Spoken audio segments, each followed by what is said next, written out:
Alright, hey guys, this is Druin, here with another walkthrough slash speedrun video. This video is going to be for Spec variant B, which is the low crit chance Sweeping Wind damage SOJ spec. Yeah, so let's get to it. First of all, the skills. The skills for this setup. You're going to be using Deadly Reach Foresight, and the reason you use Deadly Reach is because you have enough spirit regen with this build, thanks to the SOJ that's sort of mandatory. To use 7-sided strike fulminating onslaught, and 7-sided strike is going to kill most of the elites for you, and so the fact that Deadly Reach is so bad at killing elites doesn't really matter, which means you use it because you can get the third strike increases damage buff, and that buff can be used to increase the damage of Sweeping Winds, Tempest Rush, and Mantra of Conviction Submission. So it sort of acts as just a buff skill, although it is there to be used as an auto attack if you do sort of encounter an elite at some point and you don't have SSS. So then you're going to use Tempest Rush Tailwind, obviously, because that's the whole point of the spec. Blinding Flash Faith in the Light is currently sort of overpowered. It's a really amazing skill. It's got 3 sort of uses. The first is that you use it to buff your DPS before you cast Sweeping Wind, and Sweeping Wind will remember that buff forever, so you get a permanent 30% increased damage to Sweeping Wind. The second way you use it is you cast it before you fight elites, and it holds the elites in place for SSS to AoE them or for you to Deadly Reach them. It also gives you 30% more damage for both those small burst moments of time, and because Tempest Rush already kills trash mobs really well, the increased elite kill speed is really important. And then third, it does actually have a blind effect people forget about, and that blind effect can be used to save your life if you need some more mitigation for some reason. So it's a really good skill. It's got a lot of uses. Sweeping Wind Inner Storm is going to be a big part of your damage. Sweeping Wind does a lot of damage, and then Inner Storm will give you spirit back. And the 3 spirit per second from Inner Storm is important because there's not really any other runes for Sweeping Wind that are worth using. And it allows you to drop Mantra of Healing, Circular Breathing, and get Mantra of Conviction Submission, and Submission is a lot of damage. 7-sided strike Fulminating Onslaught. I personally like the Fulminating Onslaught rune more than the reduced cooldown rune because the AoE allows you to it insta-kills tightly packed elites, which is cool, and then also if your attack accidentally hits a trash mob next to an elite, the elite still takes damage, and the entire point of this skill is killing elites, so it doesn't really matter if you kill the trash. So it just sort of, it makes it much more reliable for killing elite packs. So I like that rune, and then it's really, really good for killing elites, as you'll see. MOC Submission does a ton of damage. It's a really undervalued rune compared to Overawe. It's getting a little bit more press now thanks to the prevalence of Tempest Rush.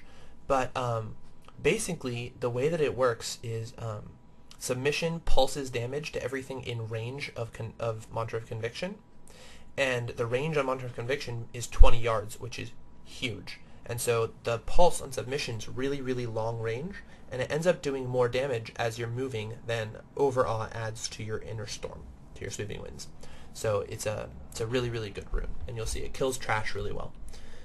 I go into a lot of detail in my guide on Mantra of Conviction Submission and why it's good, so if you want to know more about it and why I like it so much, you can read there. Chant of Resonance is for more spirit per second. Guardian Path is for more spirit per second, because you need to get to a certain level. And then One with Everything is so that you don't die. One with Everything is sort of optional. Your options are One with Everything, Seize the Initiative, Exalted Soul, or Fleet-Footed. And it really depends on how you want to gear your monk. If you want to get a lot of all resist and armor and dex and fizz resist, then you can use Seize the Initiative, as you will actually see in my Spec variant C video.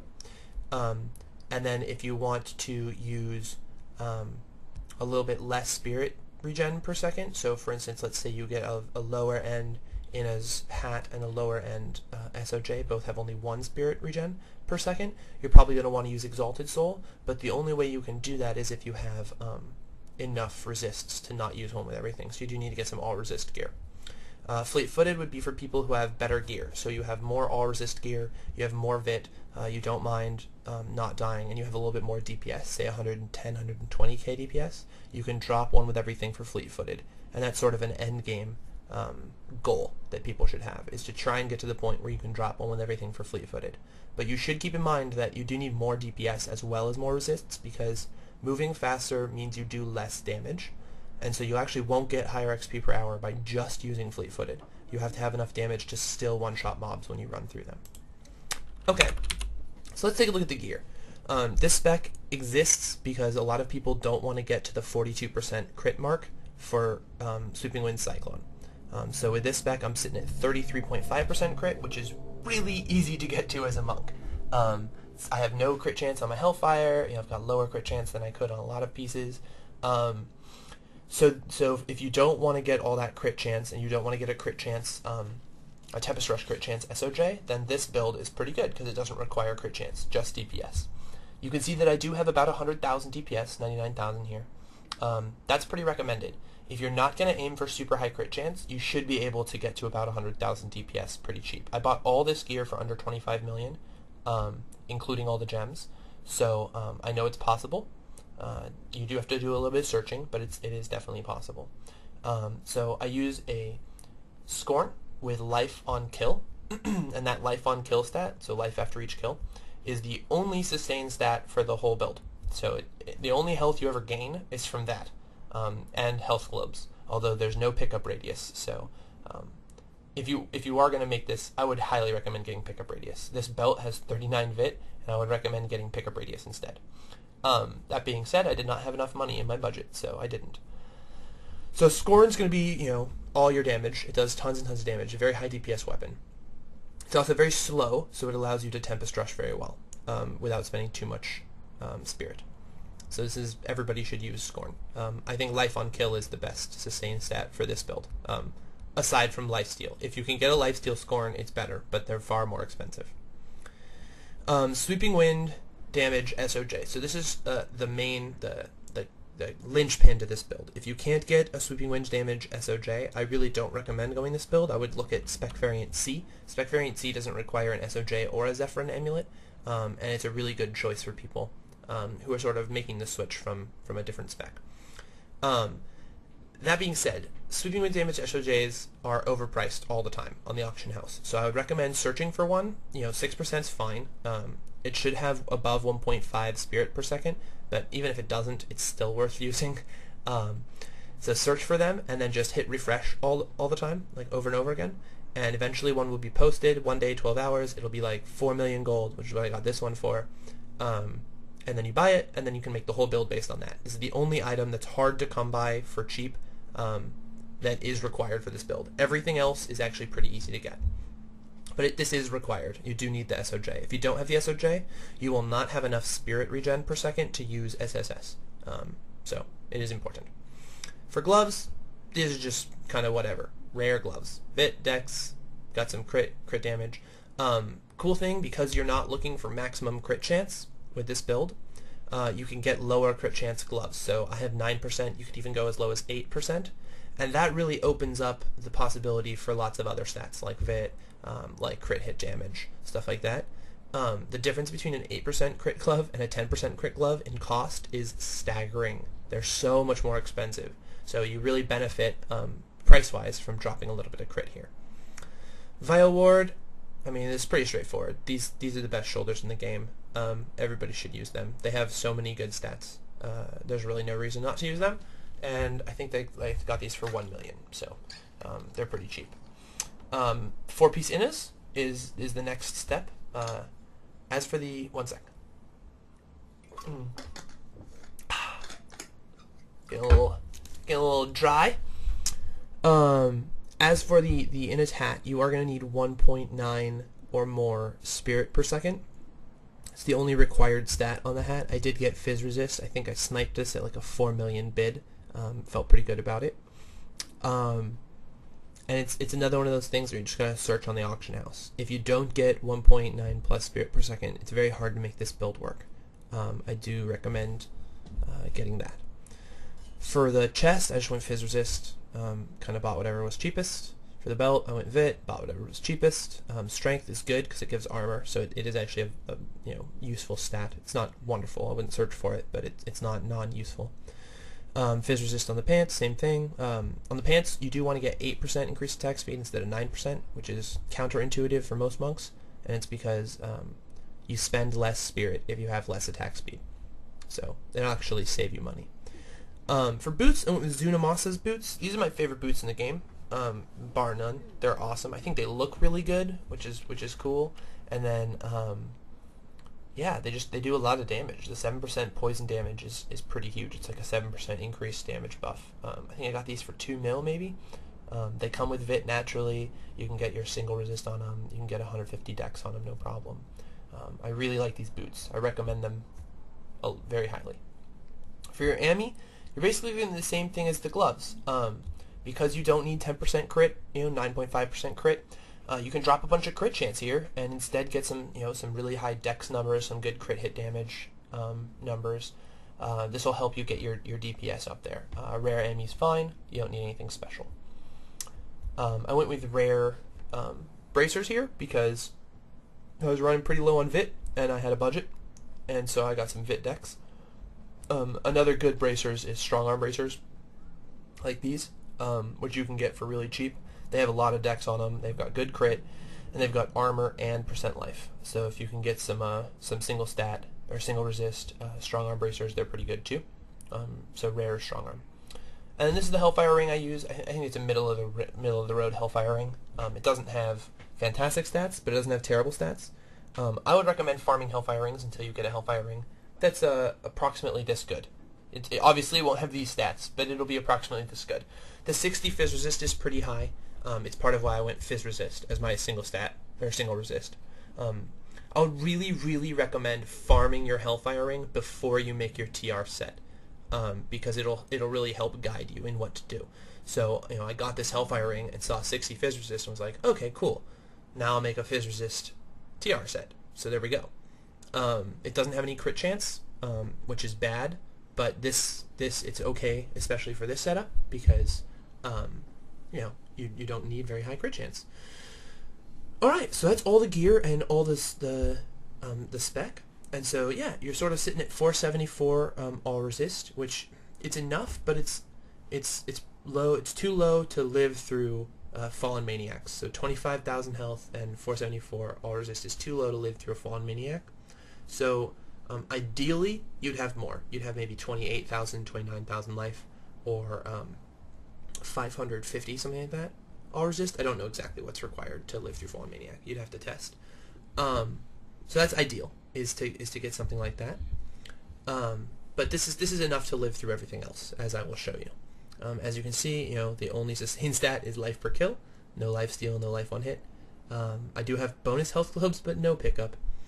Then the last stat that you're going to want to focus on is spirit regen per second. So I'm at 6.14 now, and then I put this mantra on, and I'm at 9.08, and then let's go to Stonefort. Let's go turn on Inner Storm and get it to 3 stacks really quick. Alright, so with 3 stacks of Inner Storm, we're sitting at 13.49 spirit regenerated per second.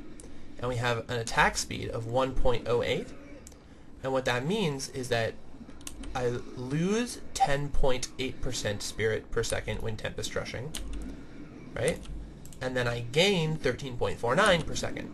So while Tempest Rushing, I'm actually gaining spirit. And that's really important, because that means that if I'm low on spirit like this, I'll actually gain spirit over time back to the point where I can 7-sided strike when I see an elite. If you don't gain spirit while Tempest Rushing, 7-sided strike is not really a good skill to use. So that's the last important, or I guess movement speed also important. Get 24%. It should happen from your boots and your Inna's pants, so it should just happen naturally. Alright, so let's get this run on the way. So this is where you will start out your run. Oh, and use a Templar, and also put a Hellfire ring on your Templar, like I forgot to do for my other spec. So this is where you'll start out. This will be the checkpoint. I'm going to show you Sea Boots run, so credit to Sea Boots for this run. It's better. It's higher XP per hour than the one that I show in my other videos. So you start here, and then I recommend, because you do need to get the foresight buff up before you cast Sweeping Winds for the first time, I recommend coming down here to this thing right here, which you can auto attack at while holding shift, and the third attack will break that piece and will it'll put this buff on you, and then you can put Sweeping Winds up. So always cast Blinding Flash before you cast Sweeping Winds. Just generally good idea. And then if you want, you can go down here and you can check to see if there's an elite, and here there is not. This is not an elite. That's some donkey guy. Okay, so there's no elite, so I'm just going to continue on. Alright. So you go up here into Area Crater level 2, because Area Crater is the best zone ever. And as you can see, it's just going to be a whole lot of Tempest Rushing through things and MOC submission killing stuff.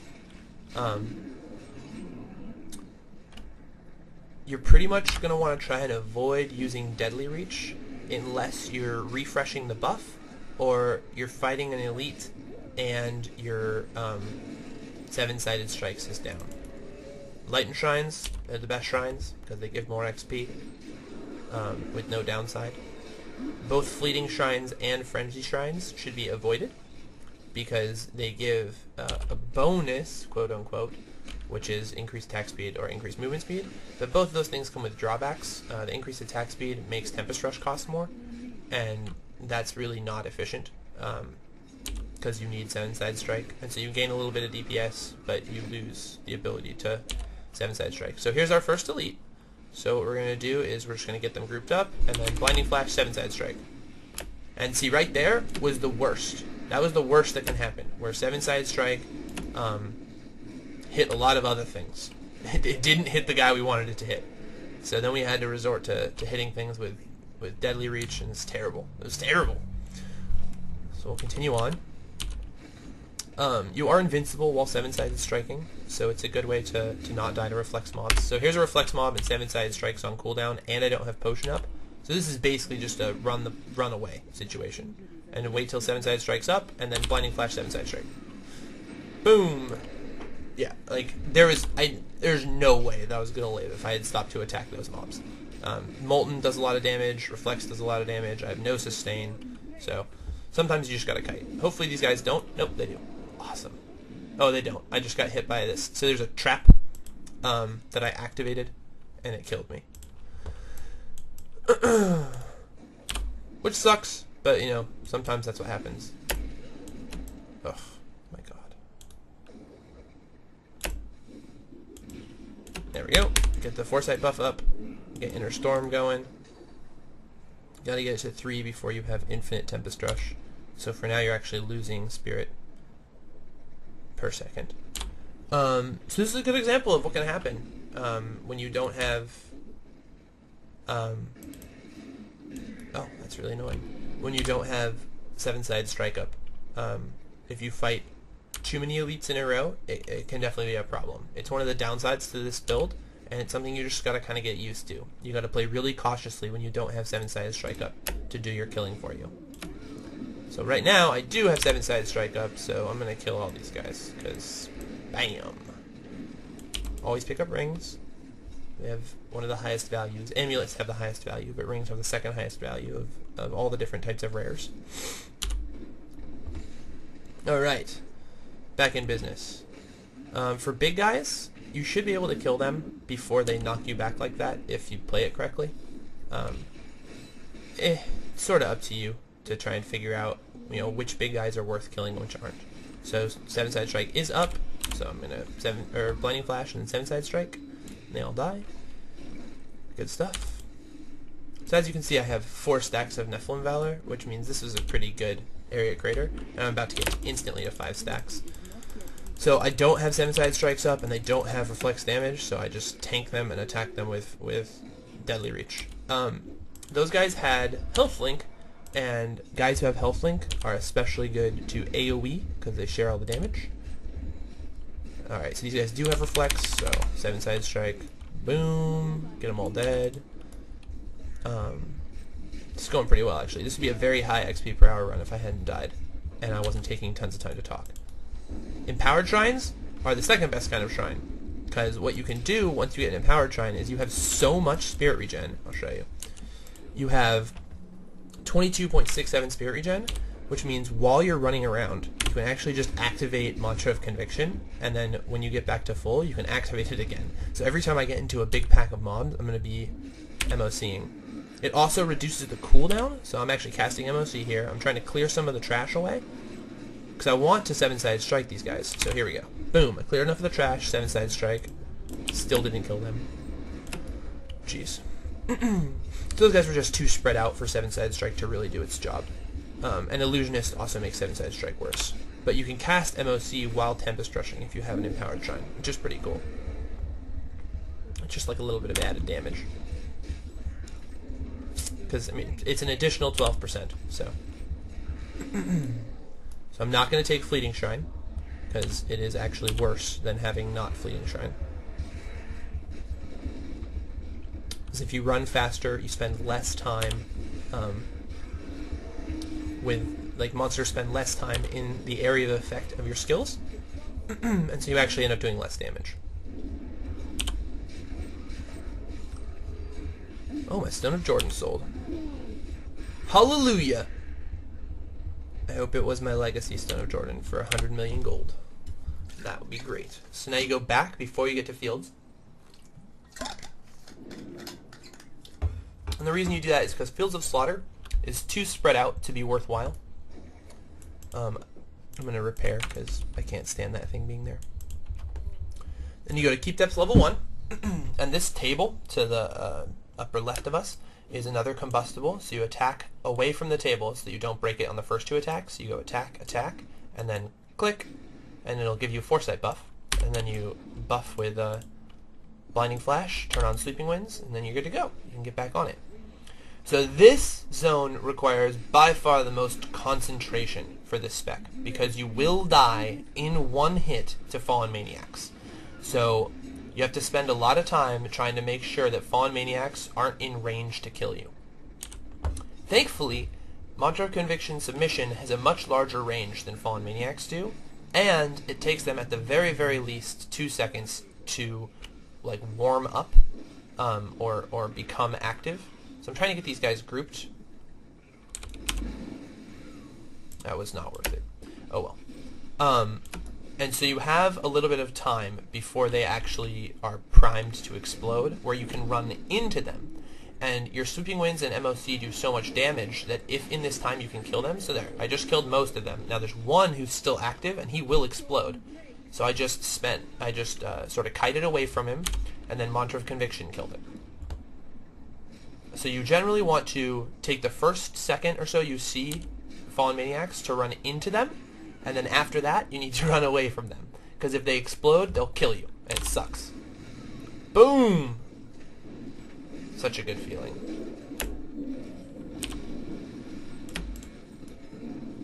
Sometimes when you are auto-attacking mobs, when you're forced to auto-attack, it is a good idea to use Mantra of Conviction Submission to increase your damage. I mean, you have it available, and you're not going to be using the Spirit anyway. So there, I managed to run into all of them before the sort of the cutoff mark. And the cutoff mark is something you're just going to learn to feel. Like, you just got to feel it out.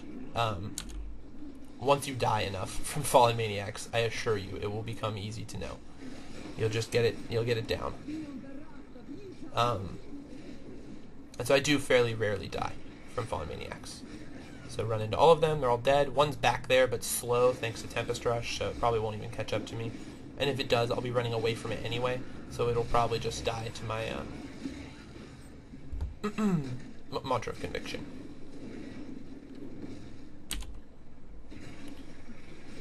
And so as you can see, you kill stuff really fast. Like, trash just dies as you run through it. So that guy's active, so I'm going to kite him. There you go. He exploded far enough away from me that he couldn't hit me. Perfect. Alright, and so now you've quote-unquote dead-ended. You could technically backtrack, but I don't recommend it. It's not very good XP per hour to backtrack. So you just teleport home. Boom! And then you leave the game, and then you rejoin the game, and that's that. That's sort of the whole shebang. So that's this spec. That's how this works. I will show all the prices for this gear because I have it on my auction house history. So I'll show you the prices for all this gear at the end of this video. So if that's what you're interested in, go past the speed run and at the very end of the video. And then, as always, if you have any questions regarding Tempest Rush, the spec, my guide, kind of anything monk related, feel free to friends request me or shout out me at the forums, stuff like that. All right, thanks for watching. Have a great day.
night and hope that I will dream to get me out this place and onto better things.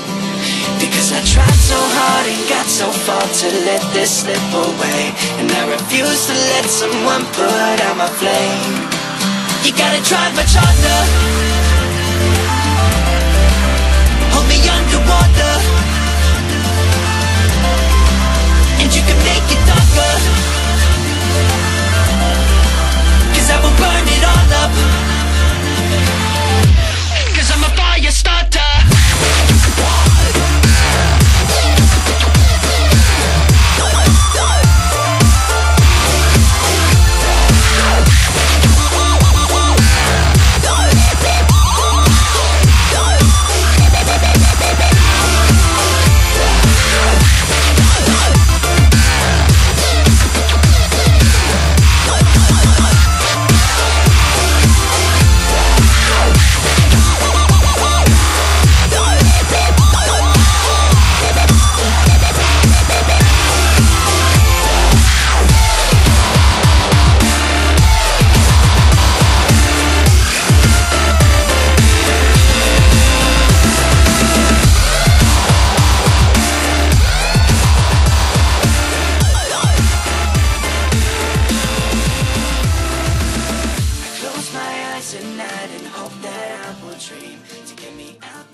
Alright, so I'm going to showcase the prices of the Spec Variant B gear. So the first thing that I bought to sort of start it off was, let's see, one of these SOJs. This SOJ. So I got a good price on a Sweeping Winds damage SOJ. So 2.5 million basically. And that's totally possible. It's not common, but it's totally possible to do. And then once I got this, I built sort of the rest of the gear. So I got Ina's pants Fizz Resist for 1.6 million. Ina's chest Fizz Resist for 1.5 million. Ina's Zuni's boots Fizz Resist for 1.2 million. Vile Ward Fizz Resist for 800,000. No, 1.5 million. The gloves that I used for 1.2 million. The braziers that I used for 800,000. The Ami for 1.2 million, and then I bought 6 Radiant Square Emeralds for 1.3 million, and then this for 2.4, this for 2, the Scorn that I used, yep, for 400,000, so super cheap Scorn, and you can totally get Scorns like that. And then I have this other Scorn that I tested it with, and I like the Life on Kill a lot more. So 400,000 for the Scorn. And then up here somewhere, I got the belt that I used. Ina's Favor with Vit, there we go, for 2.5 million, 2.6 million. So I got the Ina's Favor with Vit because I was really low on HP and I was dying too much, so I wanted a little bit more Vit. Alright, there you go. So that's the whole price structure for that gear set. As you can see, I bought it all at once. If you do want to, you can spend some time and snipe these items, and you'll actually get them for a lot cheaper. Oh, I also used this. Here you go. I sniped this Innis Radiance also really early for 4 million bid. So that's the Innis Radiance. And I did that on a bid as opposed to as a buyout. Because sometimes you just gotta snipe an Innis Radiance.